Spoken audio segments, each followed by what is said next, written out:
Reasons हमारे पास बड़ी strong होनी चाहिए कि क्यों मैं वज़न कम करना चाहता हूँ। उसमें कोई फ़िज़िकल रीज़न्स भी हो सकती हैं कि मेरी सेहत अच्छी रहेगी, मैं ज़्यादा फ्रेश फ़ील करूँगा, या मैं थकूँगा नहीं, मैं एक्टिव रहूँगा ज़्यादा देर तक।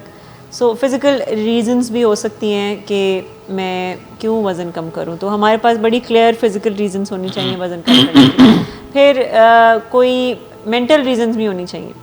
यानी ये जो वज़न ज़्यादा होने के मामलात हैं, ये एक बाज़-औक़ात बहुत सी रिसर्चेज़ ये बताती हैं कि इसका ताल्लुक़ आपके मूड के साथ भी है, आपकी स्ट्रेस कोपिंग के साथ भी है, लेथार्जी के साथ भी है, आपकी एनर्जी लेवल्स, और इसका असर फिर नेचुरली आपकी ज़िंदगी में, आपके रिलेशनशिप्स पे भी पड़ता है, आपके काम-काज पे भी पड़ता है।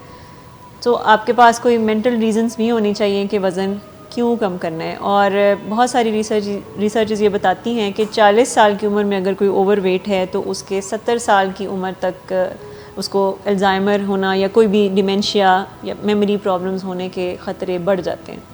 सो इसका ब्रेन के ऊपर भी बहुत ज़्यादा इफ़ेक्ट होता है ओवरवेट होने में। तो वज़न अगर किसी का कम होता है तो उसका भी उसकी ब्रेन के ऊपर बहुत अच्छा असर होता है। तो हमारे पास बड़ी स्ट्रॉन्ग रीज़न्स होनी चाहिए। अच्छा, इसके अलावा इसकी सोशल रीज़न्स भी होती हैं जिसकी वजह से लोग वज़न कम करना चाहते हैं। जैसे कि बजाय कि ये सोचना कि मेरा वज़न ज़्यादा है तो लोग मेरा मजाक उड़ाएंगे, इसलिए वज़न कम करना चाहते हैं, तो इससे ज़्यादा बेहतर रीज़न ये है कि मैं अपना वज़न कम करूं ताकि मैं दिखने में अच्छा लगूं या अच्छा अट्रैक्टिव लगूं, ठीक। या कपड़े मैं कोई भी पहन सकता हूं, किसी भी तरह कपड़े मुझे फ़िट आ सकते हैं। मुझे उस तरह से कोई ख़ास तरह के स्टाइल में ही नहीं रहना पड़ेगा अपने सिर्फ वज़न को छुपाने के लिए, क्योंकि बहुत से लोग होते हैं वो कुछ कलर्स ख़ास होते हैं जो पहनते हैं कि इसमें मैं मोटा नहीं लगता, इसमें मैं पतला लगता हूँ, तो वो उस चक्करों में वो काफ़ी चीज़ें नहीं उस तरह से इंजॉय कर सकते फ़ैशन की सेंस में अगर हम बात करें।